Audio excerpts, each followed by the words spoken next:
Okay, you guys, what is up? The King of Lightning is here today. Now listen, alright, today is very random because I have a lot of work to do. As you can see here, calculator in hand, I've been doing a lot of shit. Furthermore, more bullshit. There's an issue with my LCD screen. My LED backlit, because, you know, it's pre-2010 screen on my laptop. So, like, all the black spots are, like, hazy red now. It's weird. And then all the white spots are like hazy blue. So I'm trying to debate on what I should do. Should I either like you know, save the money, and because I do plan on getting a new laptop soon, so should I do that, or should I spend some more money, about like $70, on a new LED backlit on a new LED backlit screen for this laptop? I may just do that, because either way, what I can do, I think, with the Newegg, because I do plan on getting my new laptop from Newegg, is that I'll probably just like it looks weird because I'm seeing red where there should be black. It's throwing me off. Regardless, let me focus on the episode itself, right? Because you guys don't want to hear about my life, obviously, because you guys, King of Lightning. I know. First of all, the episode link is going to be in the description box down below. That's number one. Number two, the episode, off the cuff, because I saw it yesterday, and I've been doing a lot of work, so right here, actually, no, fuck it, it was actually very simple, it really was. All it really was chill time with the crew, and Sanji warning Law, like, yo, like, your idea of an alliance is not exactly in the same line of thought as Luffy's idea of an alliance. And the thing, I wish you guys could see me, man, oh my god. I look Indian, like Native American. It's not even funny. Whatever, man. Let me move on. Fuck. Alright. The thing here, and then no disrespect, by the way, alright? I didn't mean to offend anybody. I'm just that right now, I'm so preoccupied with math and exams tomorrow. A lot of stuff going on here. Let me continue. The thing here is that the main focus of the episode, because the chill time, basically, again, it was very simple. Caesar Clown says a few words, and then Sanji kicks him in the face, and then Law talks, and he reveals that the one that they're actually targeting, because the other people in the crew, they didn't realize, like, they didn't know who they were targeting from Yoko. They knew, like, later on, and they got caught in this weird stream, like this, like, slope stream, and now they're going to Dressrosa. So that's the island now. And apparently, Nami's like triple log post. It's like the middle needle. And he reveals that they're going for Kaido. He reveals to the entire crew, yeah, we're going for Kaido. Nami knew this. Luffy knew this. No one else knew this. Now they all know this. And even though we saw Zoro and Brook sleeping, I'm pretty sure, and Usopp was like building, like, yeah, I'm building shit. The moment he hears the name Kaido, I'm pretty sure in the next episode of One Piece, he's gonna be freaking the fuck out. Like, wait, Kaido? No. Luffy? Yeah, what do you do? Then comes the best part of the episode, because we do know that, again, Caesar Clown's Shino Kuni bullshit. Hype for no reason. It kills in 12 hours.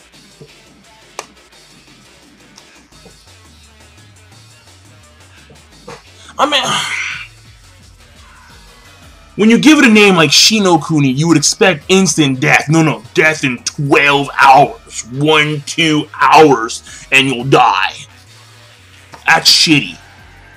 That's shit. And again, like, you can't move, so it's like a slow, torturous death. I understand that. It's like more cruel, I suppose. But in this case, it's kind of like, no, it's bullshit, because now we're going to have Brownbeard and the others go back to basically save those who were supposed to be dead. And listen, like, you guys all know that when it comes to these kind of situations, especially when it involves on fodder, leave the dead. Oh, leave it, let them die. The only people that actually died amongst the G5 Marines in this entire arc were those who were probably caught in that initial Smiley explosion, where the one guy set on fire, like, yeah, I'm fired, and then exploded. So those guys, I think, actually died. But the ones who were encased in Shino Kuni, all that sense of danger, just like, no, gone. Like, yeah, like, let's go back. Yeah, let's save you guys. Like, no, stupid. But in comes Flamingo, and oh my goodness, impressive. Oh my god. Now, granted, he's fighting against Smoker, and Smoker versus Flamingo, it's obvious who wins. But when this dude came out, he looked beastly. I love Haki, son. I love Conqueror's Haki. How Shogun, I love this shit. This dude comes in there, and I'm like, damn, he posed up.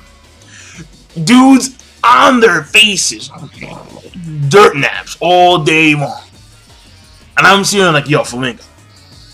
He has the Conqueror's Haki. How Shogun Haki. I did it. And the way he just posed it, like it was, because the animation at particular parts in this episode was phenomenal. You know, like kind of the way it was back in the day with like Ace and Luffy in the Pillar of Fire. Ace comes out of the fire, like, you know, Luffy, like, you're so reckless, like that kind of animation.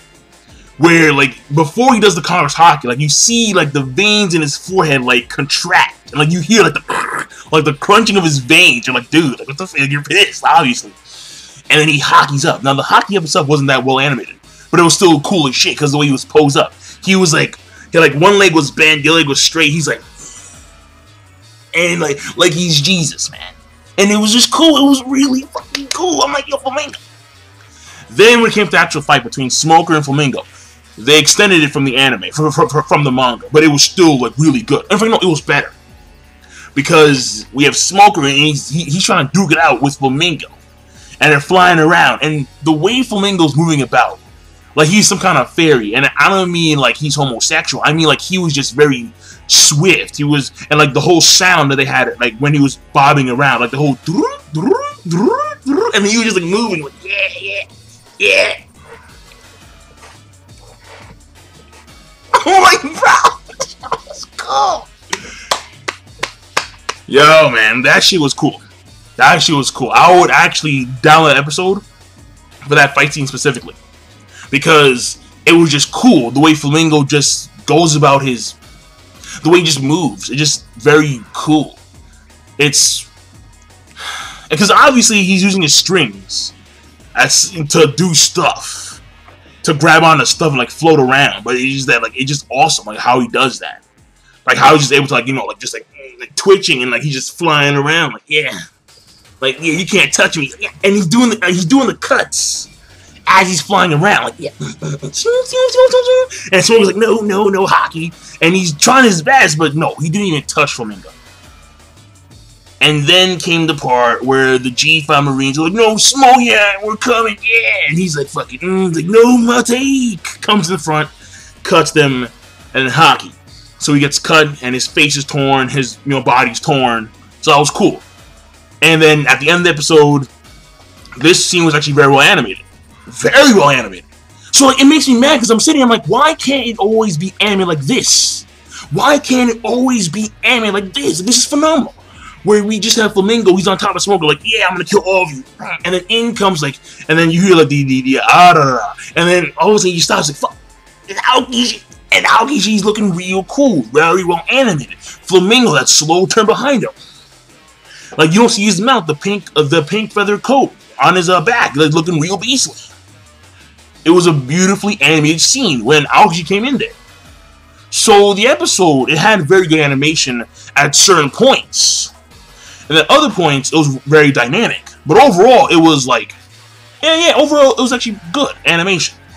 When it came to the pacing, they spent most of the time on Punk Hazard with Flamingo and with Smoker and the G5 Marines. You know, that was good too. Because with Luffy and Law, it was chill time. And finally, when it came to the story progression, not really that much at all, but Aokiji, the guy who was confirmed on the freaking Penguin, he's now in the fray. Aokiji, Flamingo, oh no, trouble in Punk Hazard once again. So I did think that the episode was good. It was good. It could have been a lot better. It really could have, but it was good overall. And my thing here is that when I take a look at Flamingo and his ability and the string and the Haki infused obvious, question of the day for One Piece fans. Do you think that it's possible for the Logia, and I'm pretty sure it is, to be able to use Haki in their elemental attacks? Like, for example, or in a sense, energy elemental, their scheme of attacks. Like, for example, Akainu, Armor Haki, Black Magma. I mean, when you think about Diamond Joe's has Haki, obviously, because he was able to actually, you know, do his brilliant punk attack on Crocodile, who's sand. So you need Haki in order to hit Crocodile. So he's harder than Diamond because he has Haki, right? Yeah, that's what it should be. Furthermore, Kizaru, Black Beams of Light, Aokiji, Black Ice. I mean, I don't know, because I've never seen Aokiji use Black Ice.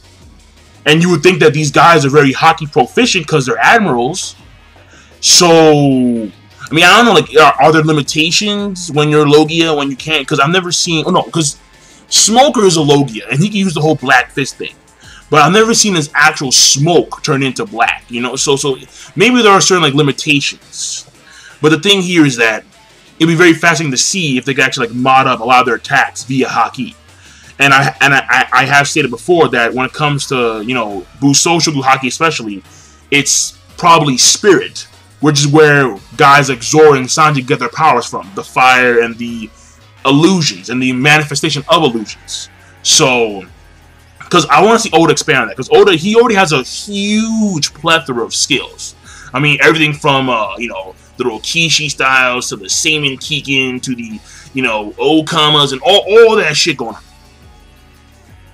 The weather manipulation from Nami, the snipers, all this stuff. And the Paramecia, Logia, Zoan each have their own unique skills that they can enhance upon. The Zoans can have 3 or plus more transformations into their full animal form. They're half human, half man. You know, just that kind of stuff. So the thing here is that I want to see Oda do even more expansion and actually incorporate like different forms of Haki, especially Busou Shoku Haki, into the fray.